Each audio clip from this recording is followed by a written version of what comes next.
So students, today I am going to start unit 3 of discrete mathematics, which is based on the propositional logic. So first I would like to explain what is propositional statement और declarative statement. ठीक है, तो सबसे पहला point जो हम discuss करने वाले हैं, क्योंकि इस यूनिट में ही हमने कीवर्ड यूज किया है प्रपोजिशनल. तो प्रपोजिशनल स्टेटमेंट का मतलब क्या होता है, किस तरीके के स्टेटमेंट्स को हम प्रपोजिशनल स्टेटमेंट कहेंगे. तो सबसे पहले मैं कुछ स्टेटमेंट आपको लिखती हूँ और आप ये बताइएगा कि वो स्टेटमेंट को देख के आप किस कंक्लूजन पे निकल रहे हो. जैसे फॉर एग्जांपल फर्स्ट स्टेटमेंट मैंने लिखा, Bhopal is the capital of Madhya Pradesh. ये स्टेटमेंट कैसा है? इस स्टेटमेंट को देख के आप ये कह सकते हैं कि ये स्टेटमेंट या तो ट्रू होगा या फॉल्स होगा. तो अभी हमारी भोपाल क्या है, कैपिटल ऑफ मध्य प्रदेश है. इसका मतलब है कि ये स्टेटमेंट हमारा कैसा है, ट्रू स्टेटमेंट है. ठीक है, फिर मैंने सेकंड स्टेटमेंट लिखा, 3 + 4 = 9. आप सभी को पता है कि 3 + 4 = कितना होता है, 7 होता है. लेकिन मैडम ने क्या लिखा है, 3 + 4 = 9. इसका मतलब है कि ये स्टेटमेंट हमारा कैसा है, फॉल्स स्टेटमेंट है. तीसरा स्टेटमेंट मैंने लिखा, x + y is greater than 0 if x is greater than 0 and y is greater than 0. इस स्टेटमेंट को देख के आप ये कह सकते हो कि ये स्टेटमेंट हमारा ट्रू होगा, कंडीशन पे बेस्ड है कि if x is greater than 0 and y is greater than 0 तो obviously x + y is greater than 0. ठीक है, फिर मैंने एक स्टेटमेंट लिखा, सपोज कम हियर. ये स्टेटमेंट को देख के आप क्या बताओगे, क्या ये स्टेटमेंट ट्रू है, क्या ये स्टेटमेंट फॉल्स है, या हम किसी स्टेटमेंट को देख के किसी नतीजे पे निकल पाएंगे. तो ये स्टेटमेंट ना तो आपका ट्रू स्टेटमेंट है ना फॉल्स. हमने सिंपल इंस्ट्रक्शन दिया है, कम हियर, यहां पर आ जाओ. तो इस तरीके के स्टेटमेंट आपके प्रपोजिशनल नहीं कहलाते हैं. या मैंने पूछा what is your name, what is your name. अब मैंने जिससे नेम पूछा होगा उसने मुझे अपना नाम बता दिया होगा. इससे हम ये नहीं कह सकते कि ये स्टेटमेंट ट्रू है या फॉल्स है. तो ये भी स्टेटमेंट आपका डिक्लेरेटिव स्टेटमेंट नहीं होगा. ठीक है, ऐसे स्टेटमेंट भी डिक्लेरेटिव स्टेटमेंट नहीं होते हैं जो ट्रू भी हो सकते हैं और फॉल्स भी हो सकते हैं. जैसे मैंने पूछा हाउ आर यू. अब हाउ आर यू मैंने पूछा, एक इंट्रोगेटिव सेंटेंस. आप ये कहोगे आई एम गुड या आप कहोगे नॉट गुड, कुछ भी बोल सकते हो. ठीक है, तो इस तरीके के जो स्टेटमेंट होते हैं जिससे आप किसी डिसीजन पे नहीं निकल पाते हो, आप ये नहीं कह सकते हो कि ये स्टेटमेंट हमारे ट्रू होंगे या फॉल्स होंगे. तो ये स्टेटमेंट आपके डिक्लेरेटिव स्टेटमेंट नहीं होते हैं. तो डिक्लेरेटिव स्टेटमेंट क्या होते हैं या आपके प्रपोजिशंस क्या होते हैं. Preposition is a declarative sentences that are either true or false but not both.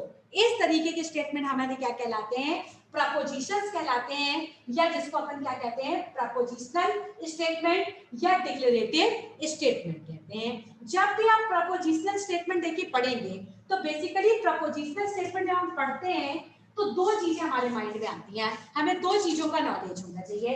पहला, प्रपोजिशनल वेरिएबल क्या होते हैं, प्रपोजिशनल वेरिएबल.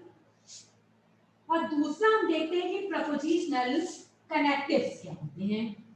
ठीक है, तो जो आपके प्रपोजिशनल सेंटेंसेस होते हैं बेसिकली दो चीजों से बने होते हैं, प्रपोजिशनल वेरिएबल और दूसरा आपका कनेक्टिव. तो जब भी कोई स्टेटमेंट आप प्रपोजिशन का लिख रहे हो तो उसको रिप्रेजेंट करने के लिए हमें प्रपोजिशनल वेरिएबल का यूज करना पड़ता है. वेरिएबल आपके p हो सकते हैं, q हो सकते हैं, r हो सकता है, small a small b c हो सकते हैं, या capital a capital b c हो सकते हैं. इस तरीके से हम प्रपोजिशनल जो स्टेटमेंट होते हैं उनको डिक्लेयर करते हैं. जैसे फॉर एग्जांपल एक स्टेटमेंट मैंने लिखा p. ठीक है, मैंने लिखा x is greater than 5.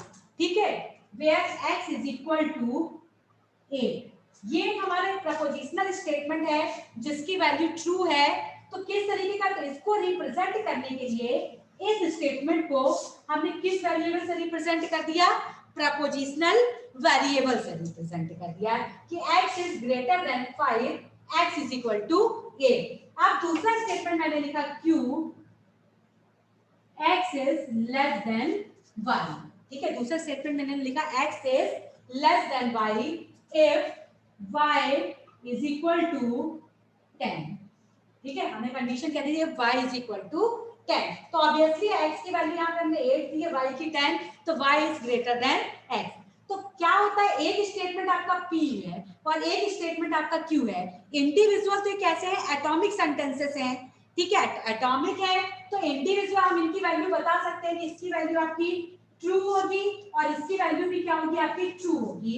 लेकिन जब हम इन दोनों सेंटेंसेस को आपस में कनेक्ट करेंगे, जैसे मैंने कहा कि x is greater than y and x is less than y, तो दो स्टेटमेंट को हमने क्या किया, एक कनेक्टिव एंड से कनेक्ट कर लिया।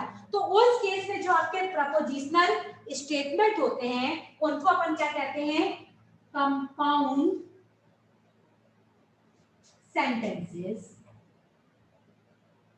इस तरीके के सेंटेंसेस हो जाते हैं वो आपके कंपाउंड सेंटेंसेस हो जाते हैं। या मैंने कहा x इज ग्रेटर देन 5 और x is greater than y, तो हमने और लगा दिया कि या तो x 5 से ग्रेटर होगा या x आपका y से ग्रेटर होगा। या मैंने कंडीशन लगा दी if x is equal to 3 then x is equal to 9।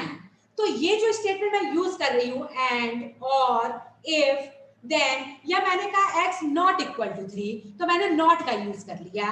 ठीक, या मैंने कहा कि if x is equal to 3 then x is equal to 9, या मैंने कहा x is equal to 9 then under root of x is equal to 3, तो हमने यहाँ पे बाय कंडीशनल लगा दिया इफ एंड ओनली इफ। तो ये चीजें क्या कहलाती है, आपकी कनेक्टिव्स कहलाते हैं। तो प्रपोजिशनल स्टेटमेंट्स आपके सिंपल स्टेटमेंट भी हो सकते हैं और आपके कंपाउंड स्टेटमेंट भी हो सकते हैं। सिंपल स्टेटमेंट है तो एक स्टेटमेंट को ही देख के आप पता कर सकते हैं ट्रू है या फॉल्स है। जब स्टेटमेंट आपके मल्टीपल होते हैं तो उनको कनेक्ट करने के लिए हमको कनेक्टिव्स की जरूरत पड़ती है, और कनेक्टिव लगाने के बाद उन दोनों सेंटेंसेस को देख के फिर हम ये डिक्लेयर करते हैं कि ये स्टेटमेंट आपके ट्रू होंगे या आपके स्टेटमेंट फॉल्स होंगे। ठीक है, तो इतनी चीज आपको समझ में आई। अब इसके बाद मैं बता रही हूँ, इतना स्क्रीनशॉट ले लीजिए आप लोग। अब मैं नेक्स्ट आपको लिख रही हूँ। अब नेक्स्ट हमारे पास क्वेश्चन आता है कि कनेक्टिव्स क्या होते हैं। अभी तो मैंने आपको बता दिया कि प्रपोजिशंस क्या होते हैं। तो प्रपोजिशंस आपके डिक्लेरेटिव स्टेटमेंट्स होते हैं जो कि आइदर आपके ट्रू होंगे या फॉल्स होंगे, लेकिन दोनों नहीं हो सकते हैं कि ट्रू भी हो और आपके फॉल्स भी हो। आज सेकंड क्वेश्चन आया कि कनेक्टिव्स क्या होते हैं। तो कनेक्टिव्स को हम कहते हैं लॉजिकल कनेक्टिव्स। अब कनेक्टिव्स क्या होंगे, तो कनेक्टिव्स बेसिकली कीवर्ड्स होते हैं या सिंबल्स होते हैं जो दो कंपाउंड स्टेटमेंट्स को कंबाइन करने के लिए यूज किए जाते हैं। तो कनेक्टिव्स होते क्या है, तो कनेक्टिव्स के लिए मैं एक टेबल बना रही हूँ, इसमें मैं सारे आपको कनेक्टिव्स लिख रही हूँ। उन कनेक्टिव्स को किस सिंबल से हम रिप्रेजेंट करेंगे वो भी बताएंगे। तो यहाँ पर मैं इसको 3 पार्ट में डिवाइड कर देती हूँ कनेक्टिव्स को रिप्रेजेंट करने के लिए। पहला मैं लिख लेती हूँ कनेक्टिव वर्ड्स। कौन कौन से कनेक्टिव वर्ड्स होते हैं, कनेक्टिव वर्ड। दूसरा जो मैं लिखूंगी यहाँ पर वो लिखूंगी name of connectives, name of connectives. और कनेक्टिव्स को हम किस सिंबल से रिप्रेजेंट करेंगे, सिंबल। ठीक है, हमने ये एक टेबल बना लिया टैबुलर फॉर्म में। कनेक्टिव वर्ड किस वर्ड से हम यूज करेंगे, तो पहला कनेक्टिव होता है आपका नॉट। ठीक है, नॉट को जो नेम होता है इस कनेक्टिव का वो होता है नेगेशन, नेगेशन। ठीक है, इसको रिप्रेजेंट किया जाता है या तो टाइल्ड सिंबल के थ्रू या इस तरीके के सिंबल से हम नॉट को रिप्रेजेंट करेंगे। जैसे मैंने लिखा एक statement p x is equal to 3, तो नॉट p क्या हो जाएगा आपका x नॉट इक्वल टू 3, क्योंकि हमने कनेक्टिव क्या लगा दिया है, नॉट लगा दिया है। ठीक है, तो इसको अपन क्या कहते हैं, नॉट कहते करते हैं, जिसको हम नेगेशन वर्ड से करेंगे और इस सिंबल से हम रिप्रेजेंट करेंगे। क्योंकि आगे जाके हमें मैथ्स पढ़ना है, तो मैथ्स में हम सिंबल्स के फॉर्म में ही स्टेटमेंट को रिप्रेजेंट करेंगे। सेकंड जो हमारा कनेक्टिव होता है वो होता है एंड। सेकंड हमारा जो कनेक्टिव होता है एंड, जब दो स्टेटमेंट को आपको कंबाइंड करना होता है तब हम एंड का यूज करते हैं। एंड को रिप्रेजेंट करते हैं कंजक्शन से। जो वर्ड हम यूज करते हैं वो कनेक्टिव वर्ड क्या होता है, कंजक्शन, जिसका मतलब क्या होता है, एंड होता है। और इसको हम किस सिंबल से रिप्रेजेंट करते हैं, इस सिंबल से रिप्रेजेंट करते हैं। तो कंजक्शन को हमने इस सिंबल से रिप्रेजेंट किया। जैसे for example p is equal to, आपने लिखा x इज इक्वल टू 3, क्यों मैंने लिख दिया x is greater than y। तो आप इस स्टेटमेंट को क्या पढ़ोगे, x is equal to 3 and x is greater than y। यदि आपने इसको इस तरीके से लिख दिया है तो हम इसको रीड क्या करेंगे, x is equal to 3 and x is greater than y। तो ये आपका क्या होता है, एंड कनेक्टिव होता है। तो दो हमने क्या है, प्रपोजिशंस हैं, उनको एंड कीवर्ड से कनेक्ट कर दिया। तो किस सिंबल से रिप्रेजेंट करेंगे, ये आपका सिंबल बना हुआ है, इससे आपको रिप्रेजेंट करना है। नेक्स्ट आपका कनेक्टिव होता है और, जिसका कीवर्ड होता है डिसजंक्शन। ठीक है, डिसजंक्शन को रिप्रेजेंट करने के लिए जस्ट अपोजिट आपका सिंबल होगा कंजंक्शन से। जैसे मैंने लिखा P और Q, तो इसका मतलब क्या होगा, x इज इक्वल टू 3 और x is greater than y। हमने दो तरीके से इसको रिप्रेजेंट कर दिया, मतलब दोनों में से एक आपका ट्रू होगा और का मतलब। और एंड का मतलब क्या हो जाता है, जब दोनों हमारे ट्रू होंगे तभी हमें रिजल्ट ट्रू मिलेगा। और का मतलब क्या होता है, यदि एक भी ट्रू है तो you will get the true result. ठीक है, अब इसके बाद नेक्स्ट जो आपका कनेक्टिव्स होता है वो होता है कंडीशनल। कंडीशनल को रिप्रेजेंट करने के लिए, ठीक है, कंडीशनल, इसको यहां पर हम कीवर्ड यूज करते हैं इफ देन, और इसको अपन कहते हैं कंडीशनल स्टेटमेंट। कंडीशनल, ठीक है, कंडीशनल स्टेटमेंट को रिप्रेजेंट करने के लिए आप सिंगल एरो इस तरीके से बना सकते हैं या आप इस तरीके से भी एरो बना सकते हैं। तो किसी भी एरो का एग्जाम में यूज किया जा सकता है, इस तरीके से या इस तरीके से। तो कंडीशनल स्टेटमेंट क्या हो जाता है, जैसे मैंने कहा एक दूसरा स्टेटमेंट मैंने दिया x इज इक्वल टू 9, तो इसको यदि आप इस तरीके से लिखोगे p कंडीशन q, तो कैसे पढ़ोगे, if x is equal to 3 then x square is equal to 9। Condition है कि यदि x की वैल्यू 3 होगी तो x स्क्वायर आपका क्या होगा, 9 होगा। तो इसको अपन क्या कहते हैं, कंडीशनल स्टेटमेंट कहते हैं। फिर नेक्स्ट आता है आपका इफ एंड ओनली इफ, इसको अपन आई डबल इफ भी पढ़ते हैं। आई डबल एफ जहां पर लिखा हुआ है इसका मतलब होता है इफ एंड ओनली इफ, जिसको अपन कहते हैं bye conditional statement. Bye conditional statement, इसको हम रिप्रेजेंट करते हैं डबल एरो लगा के, ठीक है, या आपने सिंगल में इस तरीके से।